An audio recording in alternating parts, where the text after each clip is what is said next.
Welcome, everybody, to the podcast that is called Combo Sports Talk. This is the 5th episode of Combo Sports Talk. This show, Combo Sports Talk, is co-hosted by Shawn, Davisson, and Dustin Tran. The guy that is speaking right now is Dustin Tran. Before you do anything else, though, please subscribe to this YouTube channel called Combo Sports Talk. There will also be the podcast version of Combo Sports Talk that will be released via Anchor. Anchor distributes the Combo Sports Talk podcast into many podcast apps, particularly Apple and Spotify. By the way, the YouTube channel Combo Sports Talk has hit over 50 subscribers, which means that we will open up a social media page specifically for Instagram and Twitter, as we promised you guys. We are already opened up our Instagram page. We're still working on the Twitter page. Our Instagram is at combo.sports.talk. And Twitter, we're still working on that, all right? So you guys got to give us some time. We'll send the links. Feel free to use that to follow us, ask us anything. You guys did a great job with helping us reach that goal. I'm proud of you guys. The show, Combo Sports Talk, focuses on debate, discussion, and comedy topics that are based around football and basketball mostly. You guys did a great job supporting us, so continue to go ahead and do that. It will help the show and the podcast grow even more. Shawn, this has been a while since we've done this, but are you still hyped for the show that is called Combo Sports Talk? Yeah, man, I'm super excited. I mean, you said it right. People are supporting. We see it. We're putting out the Instagram account. We're working on the Twitter account. It's going great. Yeah, for sure, man, for sure. I absolutely agree with everything that you just said. All right, so we have a lot to get to today for episode 5. The topics that will be discussed today will be the takeaways that we got from the NBA Finals. We're also going to be talking about Oklahoma and Texas moving to the SEC. Then we're going to be coming up with a list for NBA coaching hires from worst to best. So we're doing a list of 8 through 1. And then we're going to be debating about whether the play-in tournament is good for the NBA or not. And we'll talk about the impacts of that. And then we'll be discussing about the potential of Cade Cunningham. Remember, be sure to catch us on all of the episodes that are there. And be sure to catch us on all clips. And make sure that you subscribe to us. Make sure that you follow us on our socials. If you guys do that, that helps the channel grow more, which is ultimately what we want here. All right, so let's get this opening topic started up. So what is this opening topic exactly about? It is about the Suns versus Bucks NBA Finals takeaway. So with the 2021 NBA Finals wrapped up, like I said, the opening topic has to be about the Bucks winning the series 4-2 as Giannis Antetokounmpo played sensational in what I believe to be the greatest closeout game ever. Giannis Antetokounmpo dropped 50 points and scored almost half the points for the Milwaukee Bucks. The Bucks are now the 5th team to come back from an 0-2 deficit in the NBA Finals. The help for Giannis Antetokounmpo came. The free throw shooting of Giannis Antetokounmpo also got better. As for the Suns, they played well throughout the series. Give them some credit, but they were unable to close games when it mattered most. Now, we will tell our takeaways for both the Bucks and the Suns. We will tell you guys what we thought about the Bucks versus Suns NBA Finals. Before I say anything else, though, I have to go ahead and present you guys with the topic question. What were your takeaways from the Bucks winning the 2021 NBA Finals in 6 games? It was crazy. I mean, it was the first 2 games and everyone was panicking for the Bucks saying they couldn't perform in the finals. Coach Bud couldn't do it. And it was just wild and all the talk was floating around and maybe it'd be a sweep, maybe it'd be in 5. It was just insane. And then the Bucks turned it around. They came back. Giannis put the team on his back with the help from, Middleton, especially in those last few minutes in game 6. He hit some really big shots. And, Brooke, or not Brooke Lopez, Bobby Portis played a giant role in game 6. And, everything kind of came together for him and they played how they should usually play and they won the finals. Yep, I agree. It was simple as that. The Bucks were the better team. Guys started hitting their shots first 2 games. Nobody was hitting their shots. Giannis was performing poorly at the free throw line. Like you said, he was thinking about too much. Giannis just stopped really thinking about his free throws. He just started shooting free throws. He went 17 and 19 from the free throw line in game 6. He was sensational. He dropped a 50-point, should I rather say 50-point nugget, if you get the joke from the Instagram live thing. 50-piece nugget, if you get what I'm saying. But anyways, though, Giannis Antetokounmpo, he played absolutely sensational. That was a great finals performance that we saw. And this could be the outcoming party for Giannis Antetokounmpo being the best player in the NBA. Yeah, I mean, I think a lot of people have like recency bias and they'll say he's the best player in the league. And honestly, maybe he is. I'm still gonna not give that to him quite yet. I need to see a little more and just carry over to next season a little bit. But he's definitely in the discussion. And I'm excited for next year. And my question is, does Giannis carry this insane game six, this closeout game where he was dominant, not only just from the floor offensively and defensively, but with himself and his mind on the free throw line? Would he But, hit he, 17 for 19? That was just insane. but here's the thing, though. If you say Giannis is not the best player, who is, in your opinion? Right now, I think the best player in the league is Kevin Durant. I think he's a three-level scorer, can play defense, but Kevin Durant's clutch. He can do it all. And, you know, I think Kevin Durant's the best player in the league. Yeah, I could see where you're coming from. KD's actually one of my favorite players in the NBA, but I'm going to disagree with you. I think Giannis is better than KD. Giannis outperformed Kevin Durant in Game 7 for the most part in overtime, is what I'm trying to say. And look, Giannis was the one who took down the Nets team. And yes, I know that the Nets team was really injured, but he was the one that took them down. And plus, you also got to look at resume too. Giannis won his first ring the hard way. It was a really hard way. You got to give him tons of credit for that. Kevin Durant, on the other hand, yes, he won the two rings, and yes, I'll always be appreciative because yes, I'm a Warriors fan, but at the same time, you also have to look at Kevin Durant and say, "Oh man, he took the easy way out because he was supposed to win this title." Giannis Antetokounmpo was not supposed to win a title, but he did it. And plus, just because you have more rings than somebody doesn't necessarily mean that you're a better player.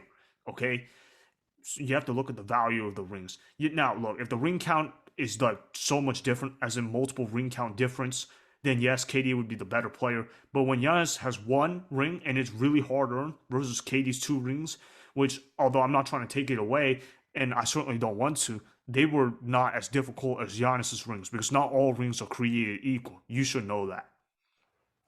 Yeah, I know that, but I'm also not going to taint anyone's championship rings, and I'm not going to, give someone more credit than the next guy. Maybe it was harder earned, but rings are rings, hard to win. It's the ultimate goal.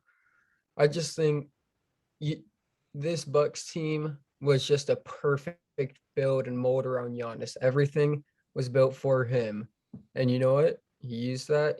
He was amazing, and I got to give it to him. Personally, Giannis is my fourth best player in the league, behind Kevin Durant, LeBron, and Steph Curry. And it's nothing against Giannis. That's not at all. Being a top five player in the NBA is incredible. But I just think those people in front of him are just a little more talented basketball players. And, that's just who I'd prefer. Yeah, like I said, it's easier sometimes to prefer skill over athleticism. I'm that kind of guy. But when you got Giannis, I kind of compare it to football, where you got a power running back. He's just sledgehammering the ball. He's just trucking them linebackers. That's why I'm amazed with what Giannis Antetokounmpo was able to do. The fact that everybody knew that he was going to go to the rim. Everybody knew that. Like, you know what Giannis Antetokounmpo does well, and you know what he doesn't do well, and you still can't even stop it. You can't even slow him down. And you know what? You can't even build a wall around Giannis Antetokounmpo anymore, like the Raptors did, like the Heat did. Because you know why? Middleton, Holiday, they're going to make you pay for that. Because Middleton's gotten better. Holiday's an upgrade over Bledsoe. So when I look at it from that perspective, there's really no way to stop Giannis. If Giannis develops a 15-foot jumper, forget the three ball. If he develops a 15-foot jumper, I don't know how anybody would be able to stop him. I really don't. Yeah, and like it's not like the reason I don't have him has even the best is main. It's not even because of his jumper. I just think I've seen more dominant players, and I'm also projecting a little bit to next year too. But Giannis for sure, if he even if he expands his range a little bit, creates a consistent mid range, which we saw how important that mid range was this year. We thought it was dying off. Well, Chris Paul, he brought that right back. He took that narrative straight out. And if Giannis can get a little shimmy and hit up a mid range, that'd be pretty deadly because everyone's starting to back up and play the paint. Yeah, for sure. And with Giannis's athleticism and his ability to Euro step really well, 15 feet is basically as good as a 3-point shot for Giannis Antetokounmpo. Now, if Giannis, on the other hand, does get a 3-point shot, look out, NBA, look out, because this man's going to be one heck of a nature. All right. Now, I also want to note this about the Suns. I mean, look, the Suns, they just could not make the plays when it mattered most. I'm not going to say that they played bad in these NBA finals. They certainly did in games 3 through 6. Well, for game 3, yeah, but for games 4 through 6, they just really couldn't close. And, don't fault the Suns for that. That's what happens when you don't have a big man that's reliable behind DeAndre Ayton. I mean, if Frank Kaminsky is your second best center on the roster, your team is not really that good in terms of being on a finals roster. All right. And Kaminsky, he actually played better than expected. But the reality is, when you got a Frank Kaminsky, you're not really going to do much of anything. It's just what the truth is. Yeah, for sure. I mean, Frank Kaminsky, he did have a good game 6, but man, that's not who you look for behind DeAndre Ayton. And it's not even like he can slide in there and kind of, feel what any bit of DeAndre Ayton was. They're like completely opposite players. And so, it's really tough. The Suns might need to make a slight move in the offseason, sign someone, just, to back him up. Don't tell him he's going to be a starter or anything. Just let him know you're going to be back up for a finals contending team and it'll be good. I'm interested to see where the Suns go from here and what they do. I mean, Chris Paul's in trade talks, and I feel like Chris Paul, he keeps having good seasons, and teams use that as like trade bait or something. Chris Paul is Chris Paul. He's gonna be a leader for you. He's gonna be low turnover, high production, all that type of stuff. So I'm interested to see what the Suns do. I hope they keep him. Maybe they don't, but we'll see with that. Well, I want to make this clear. The Suns better keep Chris Paul, all right? If they get rid of Chris Paul, they're not a finals contender. Plain simple. Look, you're the Phoenix Suns, all right? You didn't make the playoffs for 11 years, all right? You didn't make it for 11 years. You better find a way to keep Chris Paul. I don't care what price you do it, keep Chris Paul, you got to do it. And yes, I love Campaign. Campaign's a really good point guard. But you're not a finals contender if Campaign is your starting point guard, all right? Plain simple. You got to keep CP3. Besides, he makes business good for the Suns, too. Oh yeah, I think it's a win-win, honestly.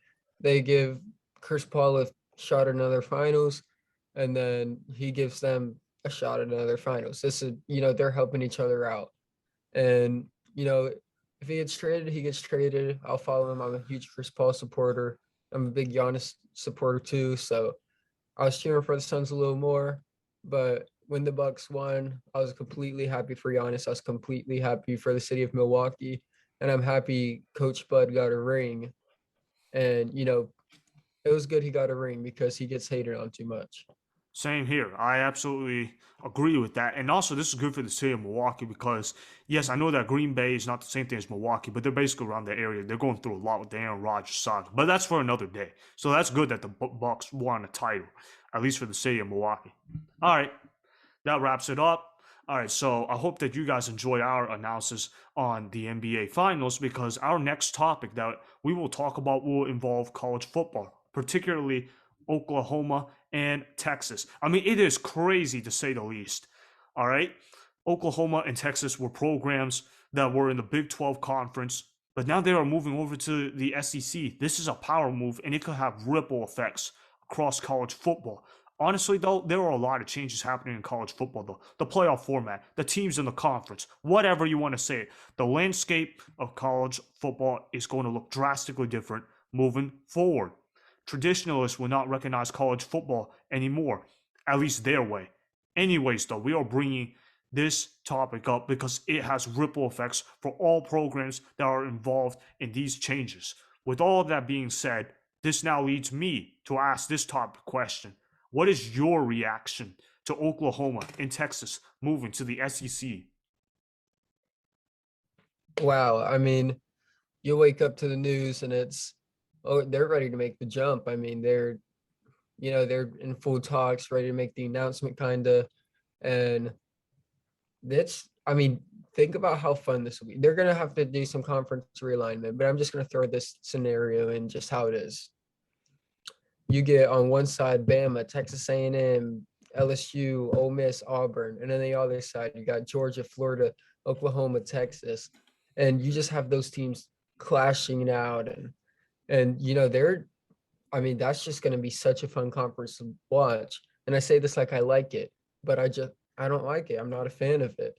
Um, Now it's forcing all these Big 12 teams, Baylor, Texas Tech, TCU, they're talking to Pac-12. Iowa State's talking to the Big 10, so it's Kansas. And no, you got to look at it from football side and basketball side. You have a blue blood in Kansas on the move, and a national championship Baylor talking to like a Pac-12, or just I'm just not a fan. It was seemed kind of cold of Oklahoma and Texas to go behind the backs of their conference, and now the conference is trying to keep it all together. I think it'll create for some awesome games. I just don't like the way that this is headed, because I think they're also talking to Ohio State, Clemson, Michigan, big time teams. I kind of disagree with you. I mean, yes, I see where you're coming from, but I kind of disagree. I like it, at least from a fan perspective. Why? Because every year we try, or at least I do, and a couple other fans, I trash on the Big 12. I've never been a big fan of Big 12 football. Never really liked it. Now they're going to be moving over to the other conferences. Now it's going to create better competition. I mean, look, Oklahoma and Texas. Now I'm hearing that Texas could potentially be on the SEC in terms of the West Division. That means they're going to be going up against like teams like Bama, Auburn, LSU, stuff like that. And then Oklahoma, they could be in the SEC East. They could be with Florida and Georgia. That's going to make great competition for the SEC. You know what's also going to change? The college football playoff format. Because typically you rank them on whether they won their conference or not. And Oklahoma basically won the conference every single year. All right, plain and simple. Now it's going to look vastly different, and it's already going to look vastly different as well. Remember, I believe they're on a 12-team playoff format now instead of 4. So the landscape of college football is changing. I'm actually really excited for the changes, and I know that a lot of traditionalists are going to get mad at what I just said, but I kind of don't care. I really like it because I think that it's going to be better for college football parity. I don't think that it's going to necessarily be perfect. Obviously, there'll be ripple effects in Big 12. But hey, I'm just going to talk about this from a scouting perspective. It's going to make life easier to scout these players. Yeah, I mean, as a fan, I'm very excited to see higher level college football games. I'm super excited. I don't get it from Oklahoma's and Texas's perspective. I mean, Oklahoma had a free ticket to a 12-team playoff every year. Now they're risking getting 2 or 3 losses in the SEC. And Texas, they might pick up like 5 losses. They have to be Ole Miss, Auburn, Bama, LSU, Texas A&M, and then whoever they draw from the East. And like everyone in the SEC is good. Vanderbilt's not very good, but everyone's always got surprises, and they're ready, to beat you. And I don't know if Texas is ready for that. I think Sarkeesian, I gave that an A+ higher. I love Sark, but I don't think, as in the team state right now, they're ready to be playing SEC football. Maybe in a few years. I don't know when they're planning on joining, but Oklahoma, I'm fine with that. I mean, Oklahoma, they're always going to be high level, and you know what? Maybe they'll make it'll get recruiting better, and uh, you know it's good for both. You can see how it's good for both teams, but you can also see how it's bad, and maybe they can pick up a few extra losses. Well, I actually like that because now it creates better parity, like I said, for college football. And also, look at this from Spencer Rattler's perspective. I actually think this is better for Spencer Rattler's career because if he stayed in the Big 12, won 12 games, there would be a lot of criticism on Spencer Rattler. Talk about, oh, he had weak competition. Oh, his conference doesn't play any defense. Now Spencer Rattler goes to the SEC. And if you believe that he balls out, which I believe he will, I know you're going to probably agree with me on that, then the doubts on Spencer Rattler will disappear and he'll be probably the consensus #1 overall pick next year. So I think this is good for college football. Don't you want your best college football players to perform at their highest level? Well, yes, but also I don't think it happened this year. I think it happened like the following year. The contract expires in 2025, but I don't think it'll take that long. But yeah, I think this year Spencer Rattler, he's going to stay in the Big 12. All schedules are made. But yeah, it's good when you look at Caleb Williams, who's the #1 quarterback in his class, who just enrolled, and they just enrolled a 2023 player who's also a 5-star, and or not enrolled, but they had a 5-star commit to them. and he was the second best in his class. And that they're just 5 star, 5 star, 5 star. And it's they're rolling out a quarterback factor. I think for them being on the map more, this is helpful to them. Yes, for Oklahoma, they needed to move to the SEC. Look, they're too good to play Big 12 football. All right, it's that simple. Now, somebody like Texas, now that's certainly questionable, but I believe in Sark's ability to recruit. I believe in his ability to improve players over time in college football. I just got that belief in him. But I want to ask you a final question. I kind of want you to answer this quickly. Okay, so what do you think about the Big 12? Do you think it's going to dismantle, and why? Or why not? Yeah, yeah, I think it's gonna go into 4 power conferences. That's my prediction. I think, each teams take their way. But I do want to bring up a point you said, Oklahoma's too good for the Big 12, which I agree, but that's like saying Ohio State's too good for the Big 10, you know, Clemson's too good for the ACC. There's always going to be a top power in the conference. It'll create better games, but Oklahoma and Texas are potentially losing out on millions in playoff money and all that type of stuff. Yeah, that's true. Like for them, I don't know why they decided to do it, but hey, I'm not going to complain. I just want to note this one final thing. By the way, your team, West Virginia, I'm hearing that they're moving to the ACC. We know Mr. Will Greer is pretty hyped up about that. Oh, I'd love for them to join the AC. I think, they'd play, their closest opponent, conference opponent was 1,000 miles away in the Big 12. I think they belong in the ACC. That would be good. You know, I think it'd just be more exciting football and, the tradition they'll bring to the conference and all that type of stuff. I think it'd be a good move for West Virginia. Agreed.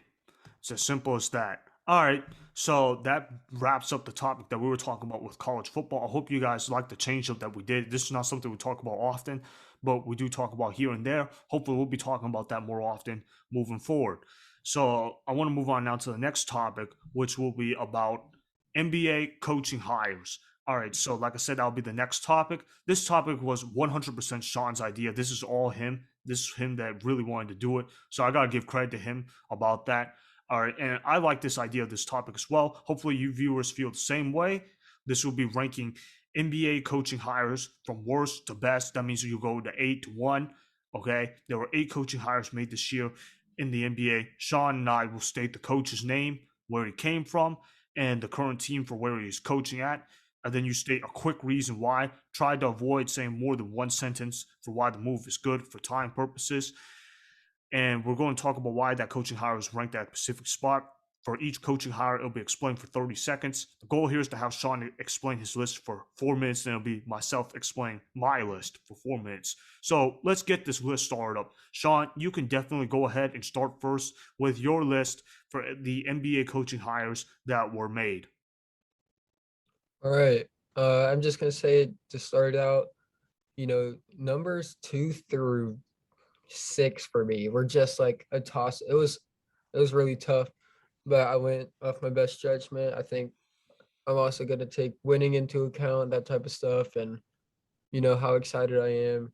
So first off, I'm gonna go with Nate McMillan for the Hawks, and he's the interim coach, and they're just promoting him, which is a great idea because they just went to the conference finals. And so Nate McMillan, he's my one.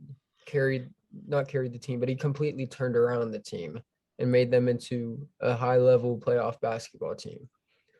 Number 2, Chauncey Billups. I know you're not as big as a fan. I love this hire. And I think Terry Stotts was honestly not, like, he shouldn't have been fired. But I think Chauncey Billups, as far as just the hire and not the fire, I love Chauncey Billups coming in from the Clippers, uh, going to the Trailblazers, and I love what he can do for them. Number 3, Ime Udoka for the Celtics. He was a 76ers assistant. Uh, I like what the 76ers been able to do. I think he's been pretty good. I didn't even hear like his name before coaching searches came out, but then I did a little bit of research, and I love this hire. For the Celtics. So I think the Celtics got a good coach and Ime Udoka. Number four, I got Willie Green. He was the Suns assistant. Now he's headed to the Pelicans. I did not like the Stan Van Gundy hire. I'll say that. And they switch over to more of an assistant type, which I like. I prefer hiring high level assistants over, former head coaches. But Willie Green, I like that he came from the Suns successful team. The Pelicans really need this guy to work out, and I think he's a guy that can and will work out. Number five, Wes Unseld Jr. going to the Wizards, Denver assistant. 45 years old. He's young, NBA coach. Excited for him. His dad was obviously an MVP as a rookie in the league, which is crazy, but just him himself, he deserved this. I mean, he is a high level assistant. He's ready to step into a head coaching role. I think he'll be good for Russell Westbrook, Bradley Beal, whoever's there. And it'll be good to watch him. Number six, Jamal Mosley, the Dallas assistant going to the Magic. Um, you know, I think it'll be harder for him to win because they're in like a weird rebuild mode. But I do think, you know, I like this hire. And this is my sixth out of eight. And I still like this hire. So, this will tell you how I feel about this coaching cycle. I think it's a pretty good one. Jamal Mosley, go in. He's a bit of a veteran assistant, so he's smart. And, maybe I wish they would have brought in a little more fast-paced offense. I don't know if that's exactly what he's going to bring, but he's a veteran leader. Number seven, Rick Carlisle for the Pacers, former Mavs head coach. I don't really like a head coach getting fired and rehired somewhere else unless I really liked them. I usually aim for the assistants more, but I don't hate Rick Carlisle. I think he's good on the Mavericks. I just never was a big Rick Carlisle supporter, and I thought they had better options and it didn't really take time to look in them. And then last, and I guess least, is number eight, Jason Kidd, Lakers assistant to the Mavs. And I love this hire in the sense of they have Jason Kidd on the Mavs.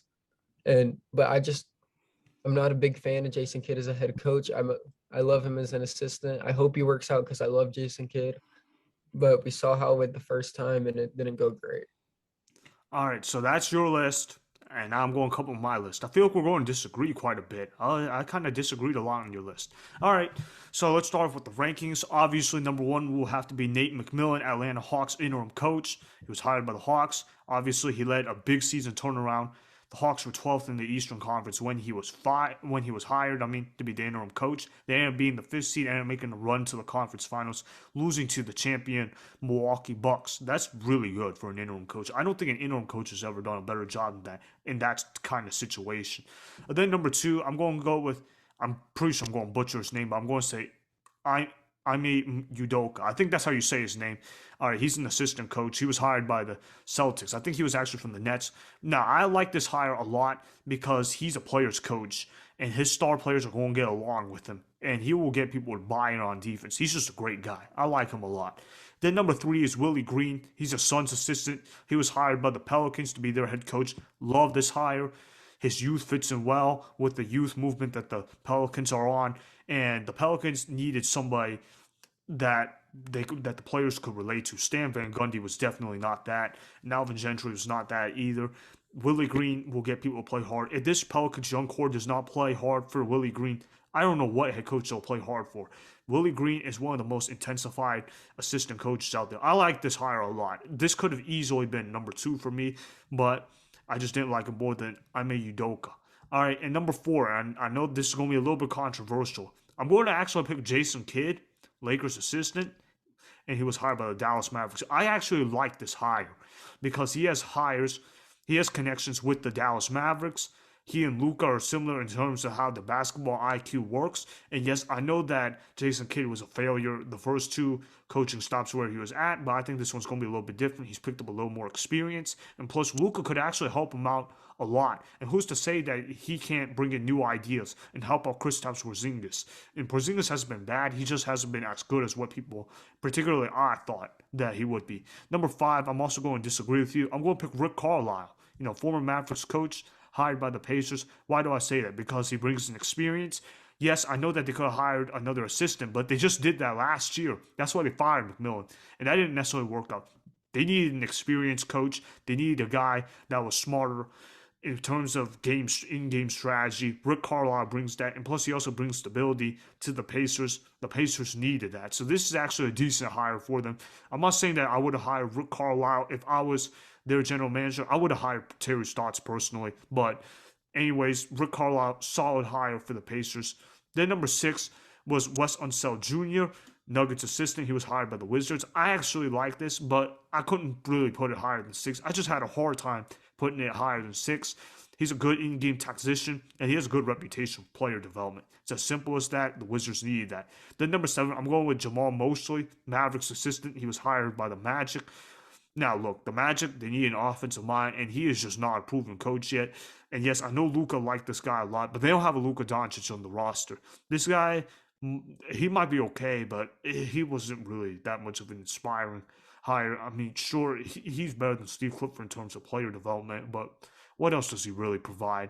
Other than number 8, Chauncey Billups, Clippers assistants hired by the Trailblazers. Did not like this hire because now what happens? Dame wants out now, and with Chauncey Billups around with the off the court stuff, it has created bad PR for the Trailblazers, and the Trailblazers have quite frankly become quite a joke these last few weeks, shall I rather say.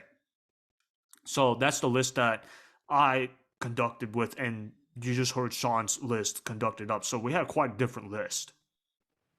Yeah, I mean, we honestly it was pretty close 1 through 3, and mine was McMillan, Billups, Udoka, and then I had Green fourth. You had McMillan, Udoka, then Green. So I think we both like the same top guys other than Billups. My second was Billups, and you do not like Billups at all. I love what Billups was able to do for the Clippers, though, and I think you can't just take his success and just throw it out because Dame wants out. And that's more Dame mad at the organization more than Dame mad at the hire, I think. And so I'm just grading the coaching hires. I'm not grading what happened since they've, you know, because of their hire. Yeah, But I yeah, don't I hate. love I love Udoka. I love Willie Green, and we know about McMillan. Jason Kidd, you had him higher at 4 than I did at 8, and it's more of me. I want him to be good. I want him to be the, fourth or better higher, but I'm hoping he can be. Maybe he does. I don't know. Any other big ones we disagreed on? I do not think Carlisle. so. Oh yeah, Carlisle, you had him at 5. I had him at 7, 5, 7. Not big disagreement. I just don't love the head coach hires that just got fired, but I definitely see where you're coming from. I just don't think they looked at the coaching carousel that much and looked into other people. They just kind of looked at him and hired him right away. Yeah, they rushed the process. They should have taken another look, is what I'm trying to say. All right, so that conducts our list with the coaching hires. All right, so let's move on to the next topic. We're still sticking with the NBA. We are going to be talking about the play-in tournament. All right, so the play-in tournament has been installed for the 2021 through 22 season for the NBA. It has existed in the NBA for the past 2 seasons, and that will continue. There were players complaining about the play-in tournament, but the NBA does gain business by putting in this type of tournament. There are a good amount of basketball fans that would love to see a play-in tournament. Either way, though, the play-in tournament has both its pros and cons. The play-in tournament could soon become the biggest question mark around the NBA.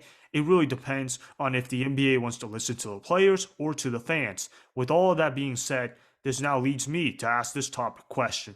What is your reaction to the NBA doing the play-in tournament again for the 2021 through 22 season? I love it. I mean, I'm a big fan of it. I think you see teams who catch fire late even, and they just miss on playoff usually. Well, guess what? Now you get more playoff games, more on the line because you have to win if you want to get in. And I personally I just love the play-in tournament. More playoff basketball, more basketball to watch, more exciting. I don't see a downside to it really, other than maybe like the 7 seed eventually getting out 1 year when maybe they deserve to be in. But overall, I think the best teams will get in, and that's what I want to happen. And also, it creates more fire for like a 9 seed if they win back to back or something, and maybe they beat a 2 seed or something. Like they have momentum going into it. Yeah, I actually love the playing tournament. I love it. It's really good, especially for young teams that are looking to gain playoff experience while still maybe participating in the lottery. That to me is more important than any tanking or just trying to jockey for draft position. And this is obviously reflecting in the Olympics. You can see that our players do not have the will to win. This will teach the young players the will to win. Yes, we have a lot of talented players in the United States, don't get me wrong, but mentally wise, we are behind in other countries. It's that simple. Anyways, though, finish with my Olympic rant. I love the playing tournament. It's going to create runs at the end of the season that teams that had no business getting. Just look at the Washington Wizards last year. They were 13th in the Eastern Conference at the beginning of April. They hustled all the way to the 8th seed. That, do you know how that impressive that is? If the playing tournament didn't exist, they would have probably found a way to shut down Russell Westbrook. They probably would have found a way to shut down Bradley Beal and other players on the Wizards. I love this move as well. And plus, it creates good for the end of season drama. Now, granted, that wasn't good for me personally because my teams, the Hornets and Warriors, we both got in the play-in game and did not win in those play-in games. So, I mean, if I was being biased, I would say I didn't like it, but I'm trying to be objective here. So yeah, it's good for the NBA, and it's going to create a lot of end of season drama. You know how many times you and I at the end of the season were just sick of the NBA, like at the end of the season, because it's like, man, the teams that suck are just going to keep losing, and the teams that are just good, they're just going to keep winning naturally because they're just the better team. It's like, what's the point of even trying? Now, if you have the play-in tournament, no more of that, no more of that. Yeah, for sure. You get games to keep up with. You know, now you're more interested in like a 10 versus an 11 seed in the regular season, and you're like, oh, well, the winner, they are the 10th seed in the East, which before would mean absolutely nothing. Well, now it means, hey, if you're the 10th seed, you have a shot at the playoffs. So those games down the stretch that normally wouldn't matter are all of a sudden more meaningful, and you're more excited to watch basketball. I think it's great for the NBA. Yeah, it actually keeps your mind through it because sometimes it's like, man, like, yeah, we like the NBA a lot, but it's like, man, can we just get the playoffs started up? Because if the players are not even caring about the games, why should the fans care about it? But I want to talk about this from a different perspective. I want to bring this up. So, with the play-in tournament, this also incentivizes teams, and I haven't really heard this talk, to get the number one and number two seeds. Why do I say that? Because that means if you have the number one, number two seed, you're going to have an advantage. You're going to have an advantage with rest. You're going to get a week off because 7, 8, 9, and 10 are going to be battling for those two spots. So 1 and 2 are going to get a week off, which those other teams don't get a benefit of. And 3, 4, 5, and 6, yes, they'll get a week off, but it's all even. So it's not really an advantage. So this could create a rest advantage, which means regular season games might matter a little bit more so you can get the rest before the playoffs starts. That way somebody like a Kawhi Leonard won't low manage his way. Yeah, for sure. Yeah, I agree with everything you said. Resting, you have to be a little more strategic with it. And you know, even if like one team rests, like say the Lakers are the 1 seed next year and they rest players and they get beat by, a 9 or 10 seed, and that kind of locks in their playoff spot. That could cause some drama with other teams, and oh, if the Lakers didn't rest and whatever. But if that team goes in and makes the playoffs, then maybe you get another Lakers matchup and you kind of see how it plays out too. Yes, and even though I just pointed out about those advantages, I'm actually going to flip the other side of the coin and say it could cause a disadvantage because if you get too much rest, you're going to be rusty and you're not going to necessarily be ready for the playoffs compared to a team that's, let's say, if you're like the 11th seed in the Western Conference or something like that, and you got like 2 weeks left to go, and then you go on a massive winning streak to end the season, and then you end up getting like the 8 or 7 seed, and you go up against the Los Angeles Lakers or an elite team or something like that. That could because they're going to have more chemistry than somebody like the Lakers, or whoever has the higher seed because they're going to be dealing with rest, and that could cause them some upsets. That's what I'm trying to say. Who wouldn't want to see some upsets happen in the playoffs? Look, we've seen why the NFL, the way that their ratings work. The reason why their ratings work is because all the games matter and that anything can happen in these playoffs. By doing the play-in tournament, it's going to cause higher seed teams to potentially lose down the road. Now, if they play it right, then it will cause a major advantage for them. Either way, though, it's going to incentivize everybody to play harder, and it's going to incentivize teams that have the will to want to win, and it'll teach them that. Whether young, middle, or old age players in the NBA, plain simple. It's also going to make coaching matter a little bit more too. Coaches are going to have to be smarter. Yeah, I mean, if you are like a 7 seed, what I don't like is if you're a 7 seed, you can completely fall out. But also, I kind of like that. So I don't.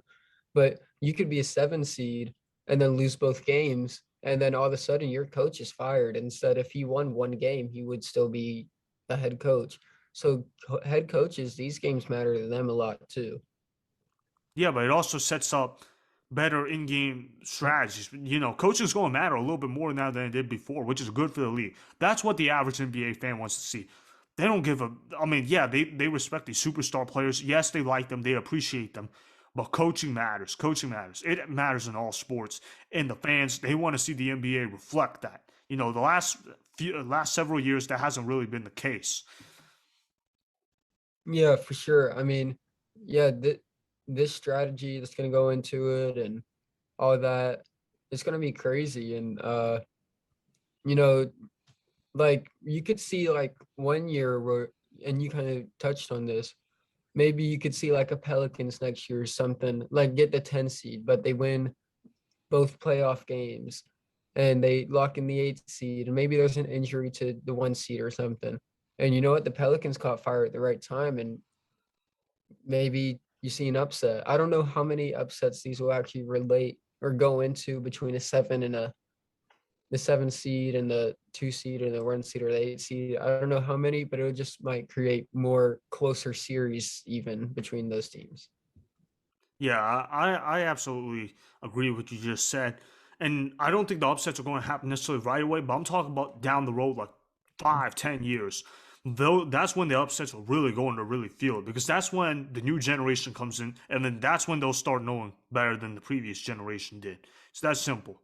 All right, so that basically wraps up our opinions about the NBA playoff play-in tournament. So we both like it a lot. All right, so let's move on to our last topic of this episode, which will be about Cade Cunningham. All right, so we're going to be doing player comps for Cade Cunningham. We're going to be talking about his draft stock.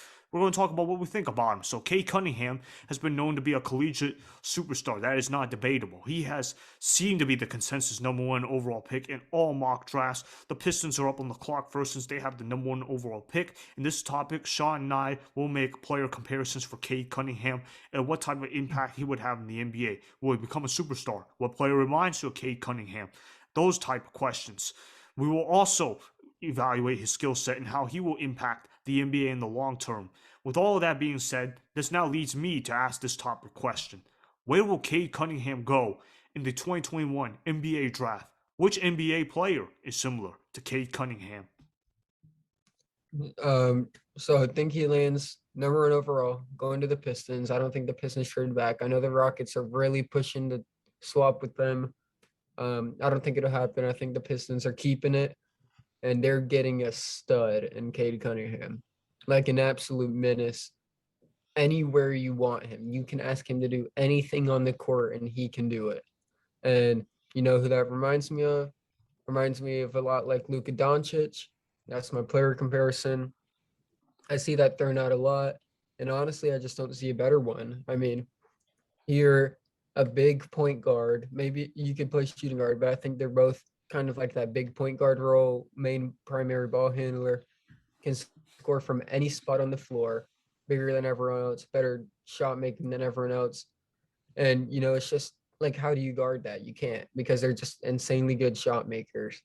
And then on the defensive side, Cade Cunningham, he can play defense. He's got the length, he got all the tools, he's got the athleticism.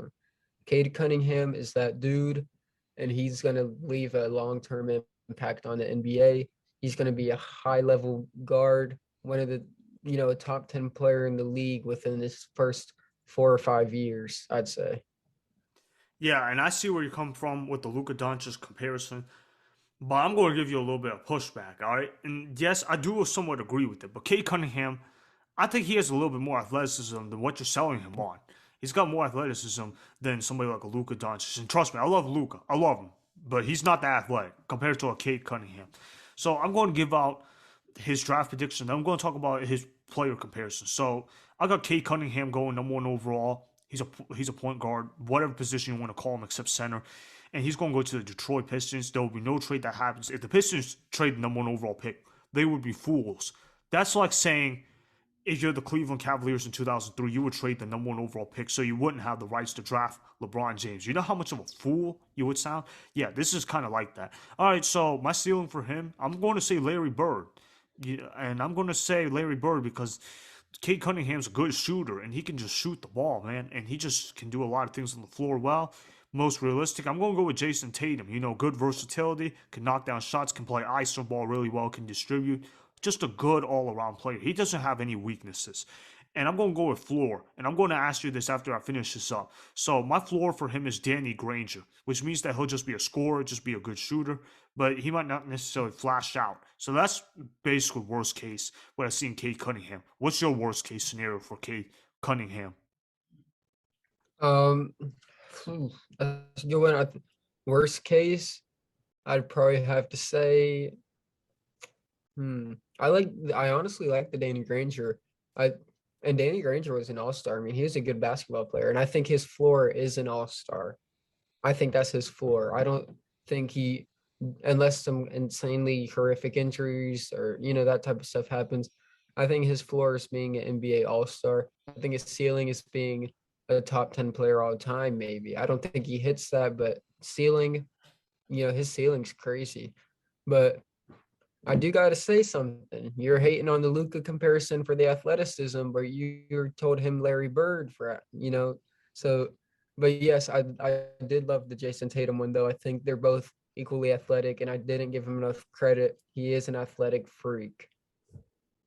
Yeah, for sure. Kate Cunningham. And also, I've heard some people comparing to Ben Simmons. I could see where they're coming from, but I kind of don't really agree with it because Kate Cunningham is a much better shooter already than when Ben Simmons entered the NBA. And he's a lot smarter of a basketball player than Ben Simmons. All right, so what I see Kate Cunningham in his career will do this. I see him becoming a multiple time All Star player. He will turn around the Pistons franchise. He will make them a playoff contender in the Eastern Conference for years, especially with Coach Dwayne Casey. He's actually a pretty good coach. I think that the Pistons are going to be back in the NBA playoffs sooner rather than later. And also, you got to remember this about Kate Cunningham. He has a natural feel for a score, and he just can shoot the ball so efficiently. Now, I do have one concern for Kate Cunningham, though, and you might give me a little bit of pushback.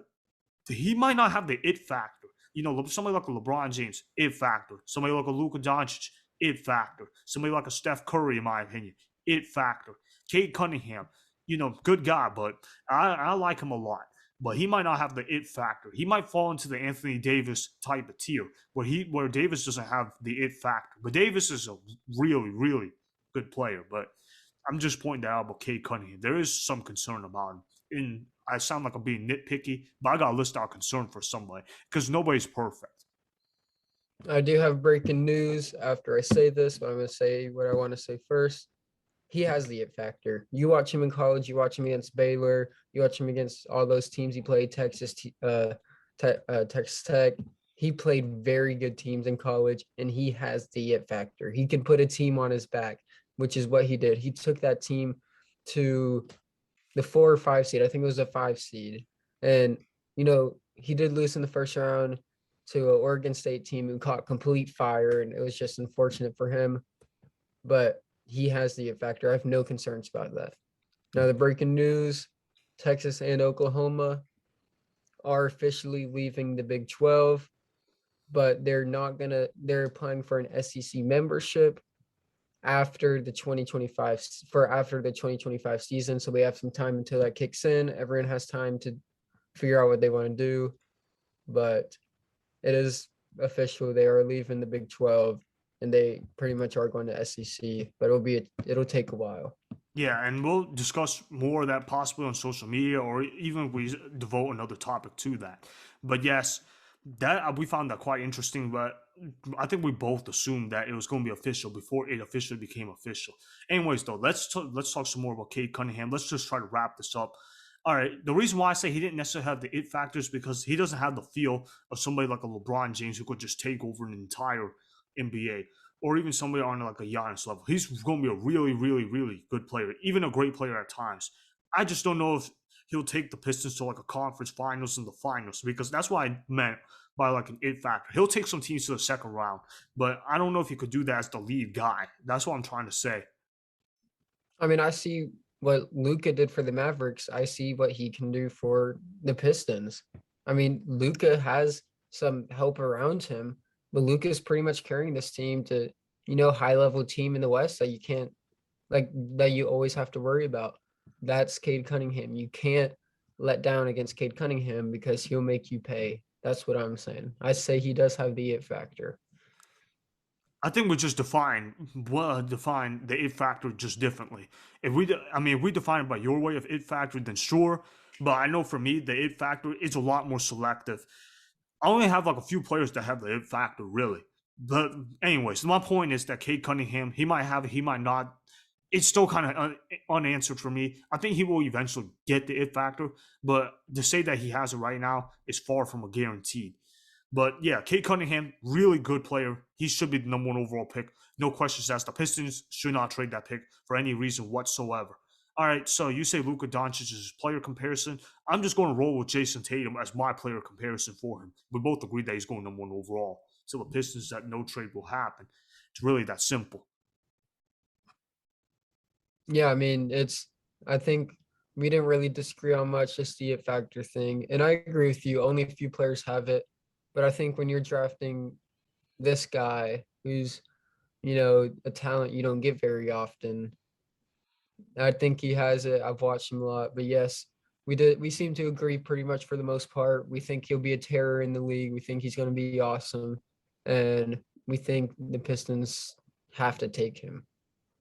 Yeah, for sure, for sure.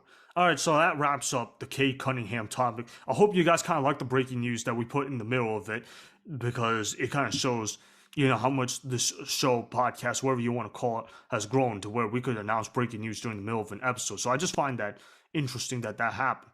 All right, so to wrap this up, I want to say this. So thank you for watching episode 5 of Combo Sports Talk. I really hope that you guys enjoyed the topics since they were spread out well. Let us know down in the comment section below on what you guys thought about the podcast that was done. Remember to go follow our Instagram account that we created. We're still working on the Twitter account. Our Instagram is at combo.sports.talk. So make sure to follow that account. Also, be sure to remember that a Twitter account will be coming along shortly as well. So keep that in mind. All right. So also feel free to ask us questions whenever, whether in the comment section, whether on Instagram, and whenever we get our Twitter account, we will answer them. Next episode, we plan to cover the NBA draft and what we believe will happen. It will definitely be the main focus of Combo Sports Talk for the next episode. Shawn, anything else you got to say to the viewers that are watching this? Yeah, I mean, obviously we focus heavy basketball. We might have a little bit of a special thing coming up next episode. I'll leak it a little bit, maybe a mock draft, but we're still talking about it, maybe not. But I do want to say we talked a lot about the conference realignment stuff. I do, as we find out more about Kansas and West Virginia and that stuff, I do want to talk about I think we will talk about how it impacts basketball. West Virginia, really good basketball team that just adds to the ACC. Kansas, Big Ten, adds to Big Ten. So eventually we will give a deep dive into basketball, I feel like. And, guess what? More basketball here, but basketball is what's hot right now. And yeah, I think we're just going to keep pumping it out. Thank you guys for the support. Yeah, I really appreciate you guys doing this. That means that you guys really love the content that we put. So, again, thanks for watching this podcast. This has been a great show to produce. I hope you guys feel the same way about that. Like I said, we will be back here later this week to preview the NBA draft as well as other breaking news potentially. As always, there will always be new topics to present to you guys. I have nothing else to say now. Peace out.